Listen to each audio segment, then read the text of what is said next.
My sister made me the family scapegoat. I exposed her lies, cut payments, and reclaimed myself. The thing about being the family scapegoat is that people stop seeing you as a person. You become a role, a punching bag, the one they can all agree to look down on. I learned this lesson early, and by the time I was 31, I had perfected the art of staying quiet while they tore me apart.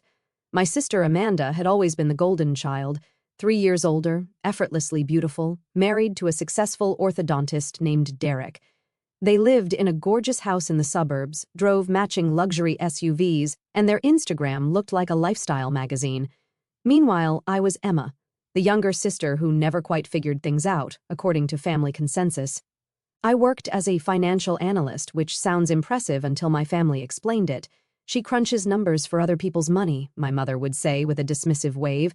Nothing creative, very boring work. The fact that I made $240,000 a year never came up in their assessments of my worth. I dressed simply, drove a modest car, lived in a small apartment. I didn't advertise my success because I had learned early that it only made them uncomfortable. Amanda, meanwhile, advertised everything. New designer bags appeared in her posts weekly. Vacation photos from Cabo, the Maldives, Greece. The Christmas after she got married, she surprised everyone with Cartier bracelets. $80,000 each. She made sure to mention our mother wore hers constantly, showing it off to her book club friends. What nobody knew was that I had been the one making Amanda's minimum payments for the past 4 years. It started innocently enough. She called me crying one night, her voice panicked. I made a mistake. Derek doesn't know, but I maxed out a credit card on the house renovations. The payment is due, and I'm short. Can you cover it just this once? I'll pay you back. The payment was $890. I sent it without hesitation because that is what sisters do. The second time was 3 months later. The renovation went over budget. Just $1,200 this time. I promise. Last time. Then it was the car payment. Then another credit card I didn't know existed. Then a personal loan she had taken out for a business opportunity that fell through. By the end of year 1, I had paid $23,000 of her debt. I'm going to pay you back everything, she swore each time. Derek's getting a raise. I'm cutting back. You're literally saving my marriage. If he finds out I spent this much, he'll leave me. So I kept paying every month, like clockwork. I would transfer money to cover her minimum payments across 4 credit cards and 2 loans. The amounts crept up, $1,280 a month, then $3,200, then $3,600. She kept spending, kept accumulating, kept coming back with tears and promises.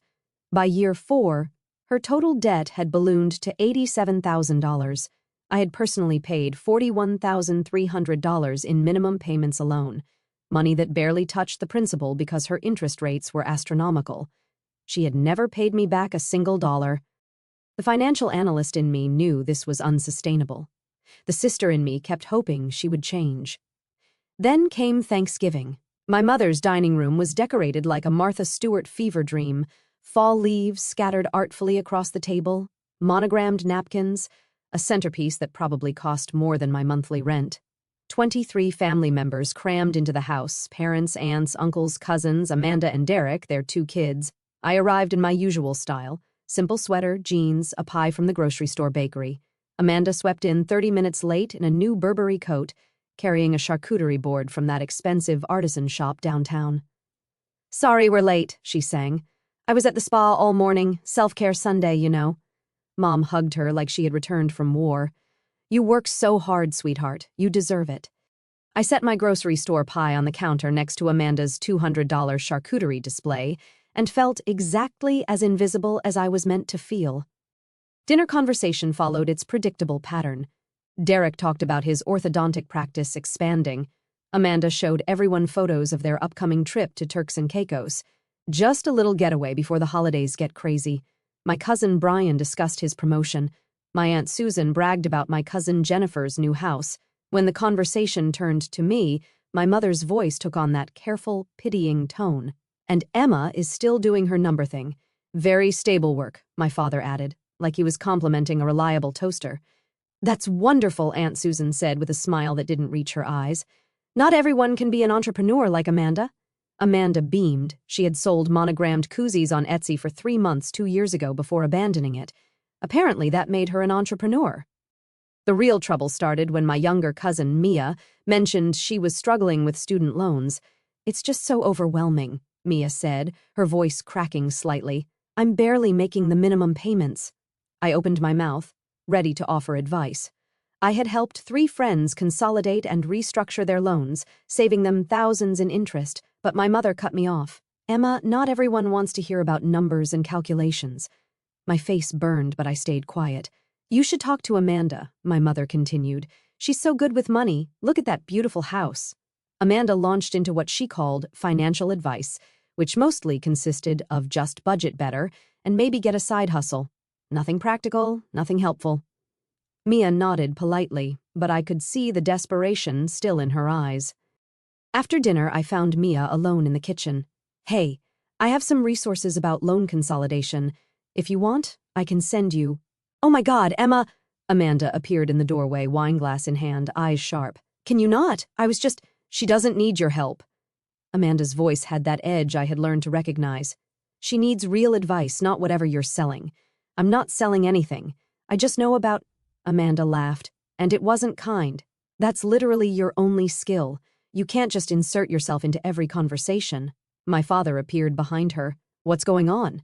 "Emma's trying to give Mia financial advice," Amanda said, making it sound absurd when she can barely manage her own finances. My stomach dropped. "What are you talking about?" Amanda's eyes glittered dangerously. "Come on. We all know you're always short on cash. That's why you live in that tiny apartment. That's why you never travel. That's why you dress like you shop at Goodwill." The kitchen had gone silent. Mia looked mortified. My father frowned. "Amanda," I said quietly. "That's not—" "You're always asking for money," Amanda continued, her voice rising. "It's embarrassing, honestly. At every family event, you've got your hand out." My blood ran cold. "I have never asked you for money." "Please," she rolled her eyes. "Just last month you were calling me about bills." I had called her last month to tell her I couldn't keep covering her payments forever, to ask again for even partial repayment. But she had rewritten the narrative so smoothly that even I almost questioned my memory. "Emma?" My mother's voice was disappointed. "If you're struggling financially, you should have told us." "I'm not struggling." "There's no shame in it," my father added. "But Amanda's right. Constantly asking your sister for money is inappropriate. I have never—" I stopped. There was no point. I could see it in their faces. They believed Amanda. They would always believe Amanda. "This is exactly what I mean," Amanda said, gesturing at me with her wineglass. "Always so defensive. Look, we get it. You're not good with money, but you need to stop making it everyone else's problem." The room was staring. Mia looked like she wanted to disappear. My aunts had appeared in the doorway, drawn by the drama. Amanda was on a roll now. "I mean, I feel bad for you. I really do, but at some point you need to take responsibility for your choices. Get a better job, budget better, stop begging for money from family members who actually have their lives together." Something in her voice, that casual cruelty, that absolute certainty that she was superior, made something crack inside me. I had been paying $3,600 a month. Every month for 4 years I had paid her car insurance when she forgot. I had covered her kids' private school enrollment fee when she was between opportunities. I had sent money for groceries when she claimed Derek was being unreasonable about the budget. $41,300, and she was standing in my mother's kitchen in her Burberry coat, drinking wine that probably cost $80 a bottle, telling everyone I was a charity case. I pulled out my phone. "Emma, what are you doing?" My mother's voice was sharp. "Taking responsibility for my choices," I said calmly. I opened my banking app and navigated to scheduled payments. There were 6 of them, all scheduled for the first of each month. 2 credit cards, 1 personal loan, 1 car payment, 1 insurance payment, 1 household expenses payment, all going to Amanda. My finger hovered over the first one. "Stop begging for money," Amanda sneered, emboldened by the audience. "It's embarrassing." Everyone nodded in agreement, my mother, my father, my Aunt Susan. Even Derek looked uncomfortable on my behalf. I smiled. "You're right." Then I canceled the first payment, second, third. Within 90 seconds, I had canceled all 6 recurring transfers. Then I texted my bank directly through the app. "Please stop all payments on the following accounts." I listed Amanda's credit card numbers, which I had memorized from 4 years of paying them. I looked up. Amanda was still talking. Something about how family helps family, but there are limits. Her face was flushed with wine and righteousness. Her phone buzzed. She ignored it. It buzzed again. Anyway, she continued, I just think… Buzz, buzz, buzz. 3 more notifications in rapid succession. Amanda pulled out her phone, annoyed. Her face went pale. What? Derek asked. Nothing, it's nothing. But her hands were shaking slightly as she stared at the screen. I could imagine what she was seeing. Credit card payment failed. Autopay declined. Insufficient funds for scheduled payment. My bank moved fast. Her phone rang.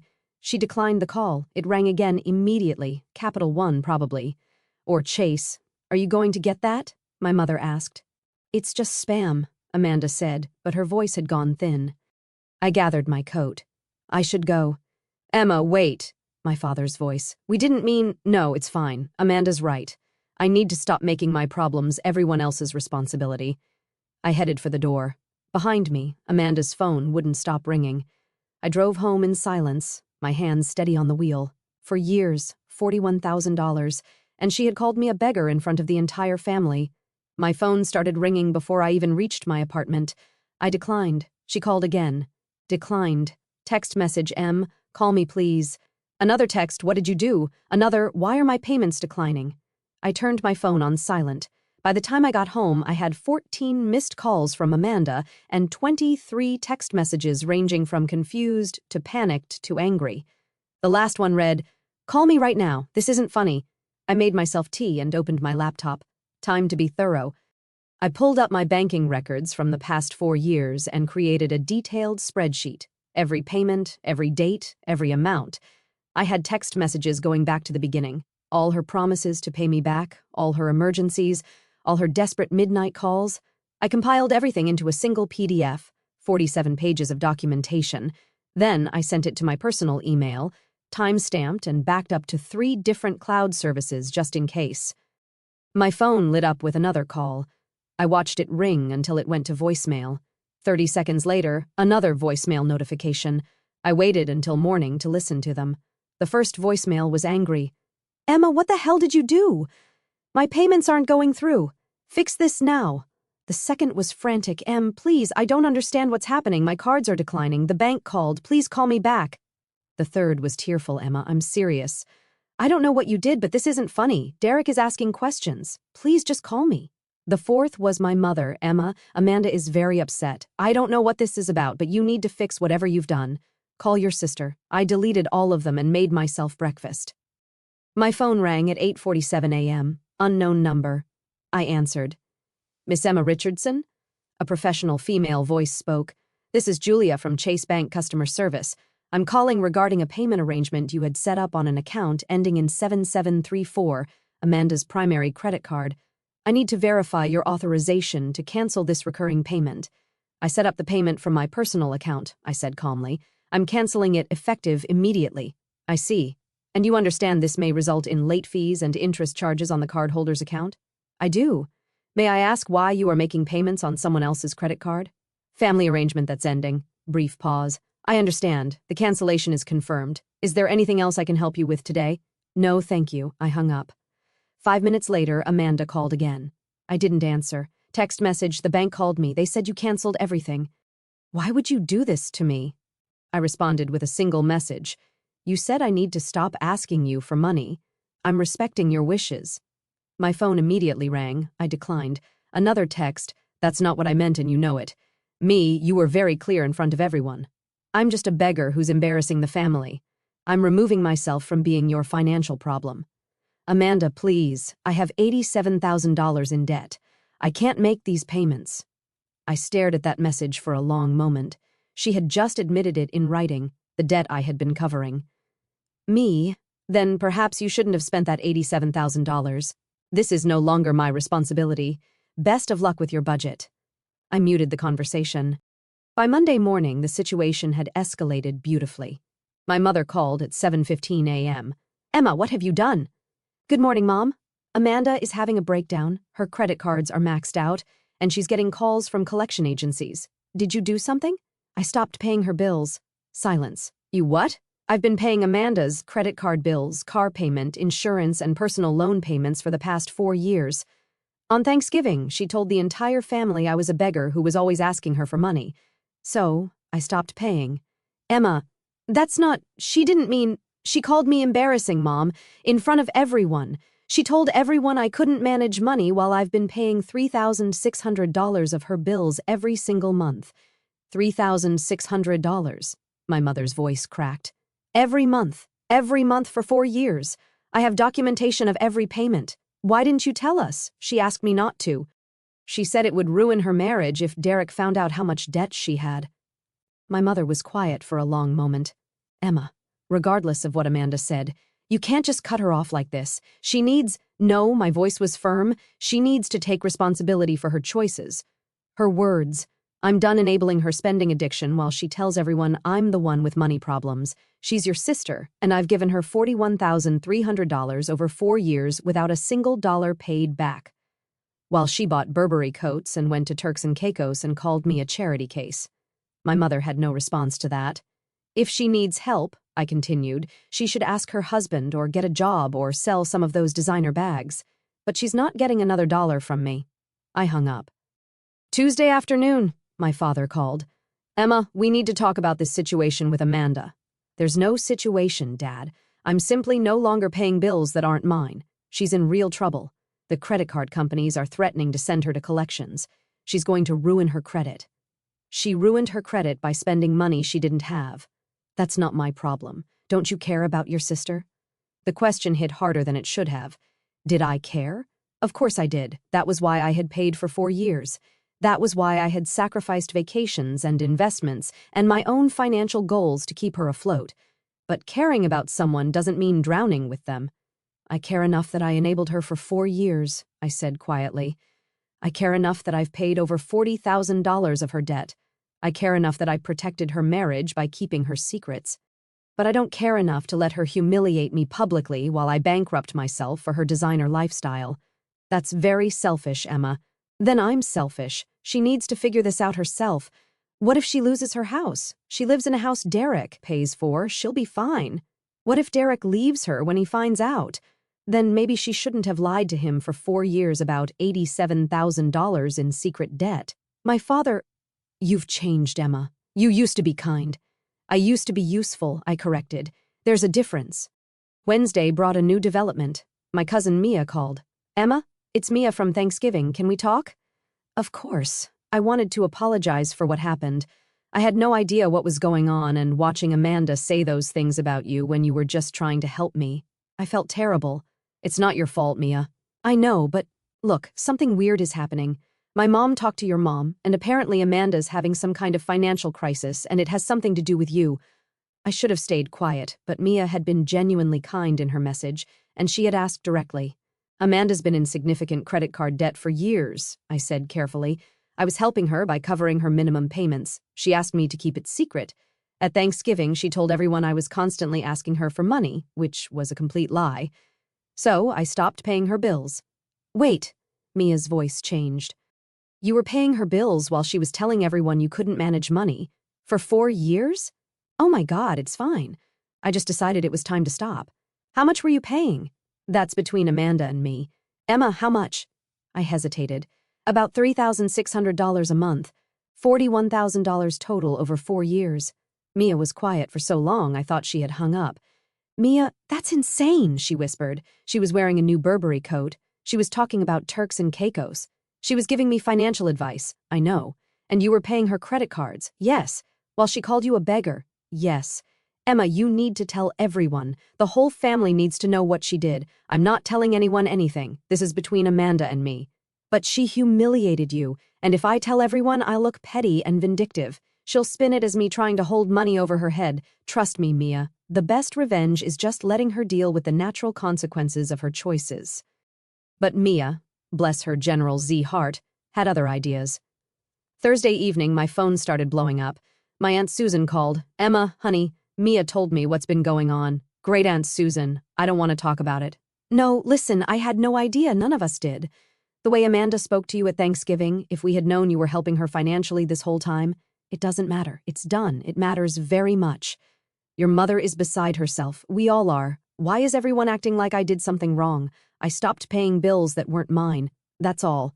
Sweetheart, nobody thinks you did anything wrong. We're horrified at how Amanda treated you. Your Uncle Frank is ready to drive over there and give her a piece of his mind. Please don't. This is between siblings. After what she said to you, after how she humiliated you while you were literally keeping her afloat, Emma, that's beyond. Aunt Susan kept talking, but my voice stayed level. I appreciate your support, but I need everyone to let this go. Amanda needs to figure out her finances. I need to move on, that's all. But the calls kept coming. My cousin Brian, dude, I had no idea. That's messed up. My Uncle Frank, that girl needs to learn some respect. My cousin Jennifer, oh my God, Emma, I'm so sorry. Even Derek called.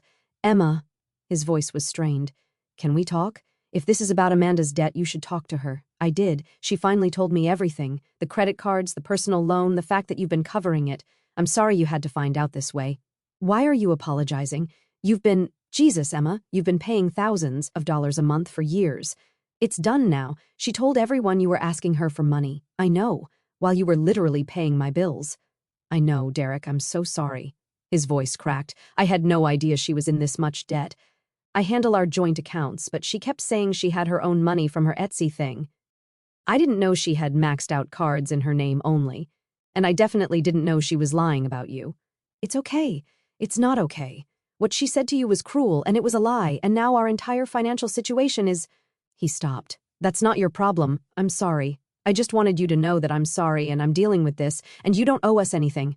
Thank you, Derek. And Emma, what you did, helping her for that long, even after how the family treats you. That was really kind. She didn't deserve that kindness, but it was still kind. I had to clear my throat before I could speak. Take care of yourself, Derek. Friday morning, Amanda finally showed up at my apartment. I opened the door to find her standing there. No makeup, hair in a messy bun, wearing sweatpants. She looked like she had been crying. Can I come in? I should have said no, but old habits die hard. I stepped aside. She walked in slowly, taking in my small apartment, the place she had always made subtle digs about. Cozy, she would say, meaning cramped.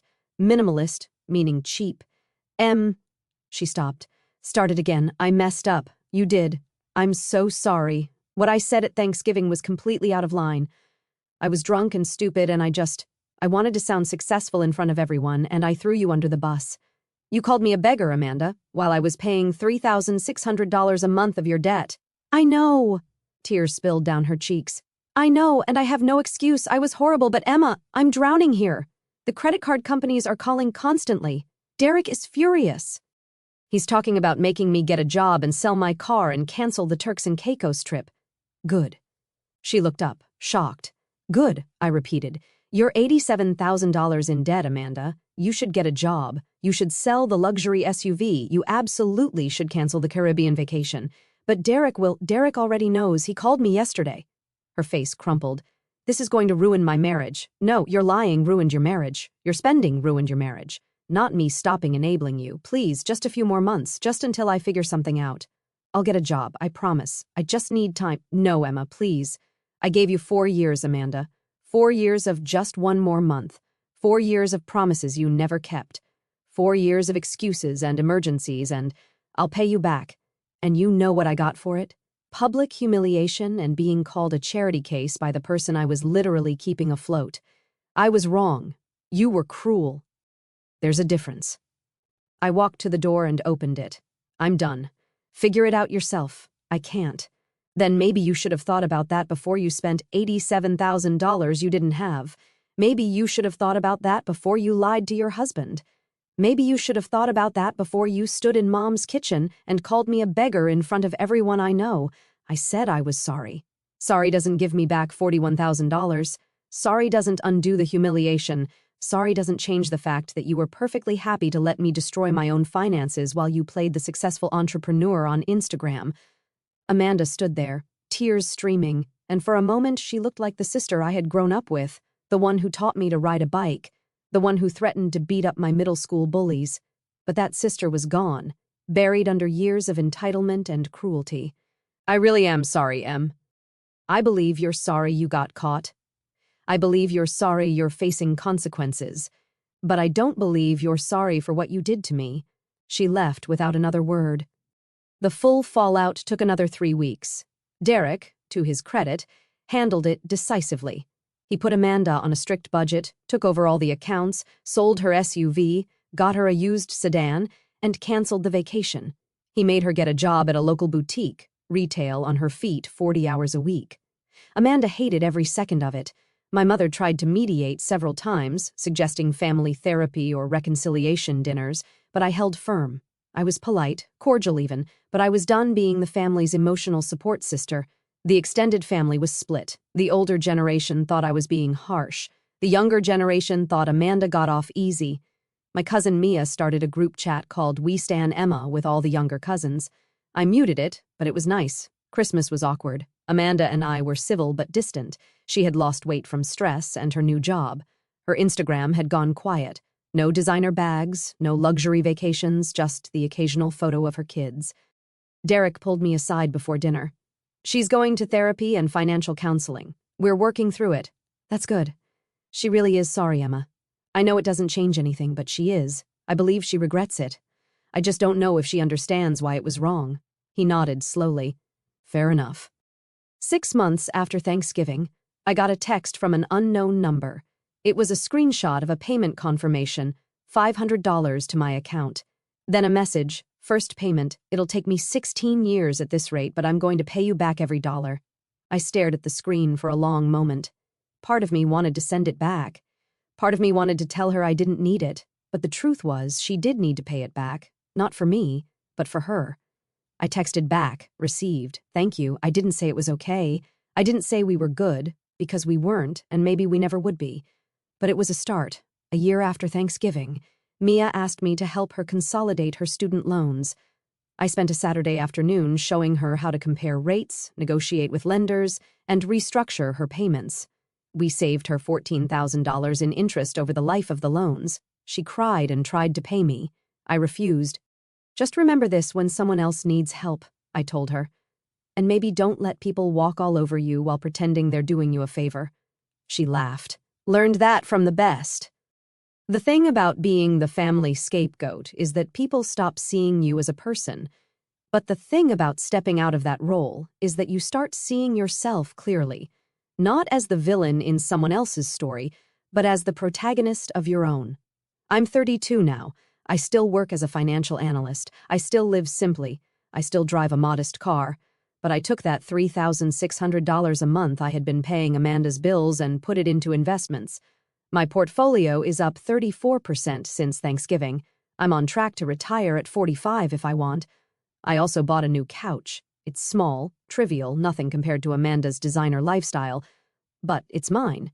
Paid for with money I earned and kept instead of giving away to someone who saw me as an ATM with a heartbeat. Amanda still makes her $500 monthly payments. We're civil at family events. She's worked her debt down to $71,000. Derek says she's doing better. I'm happy for her. I really am. But I'm happier for me, because for the first time in my life, I'm not the family scapegoat. I'm not the sister who enables and sacrifices and disappears. I'm just Emma. And Emma doesn't beg for money. She never did.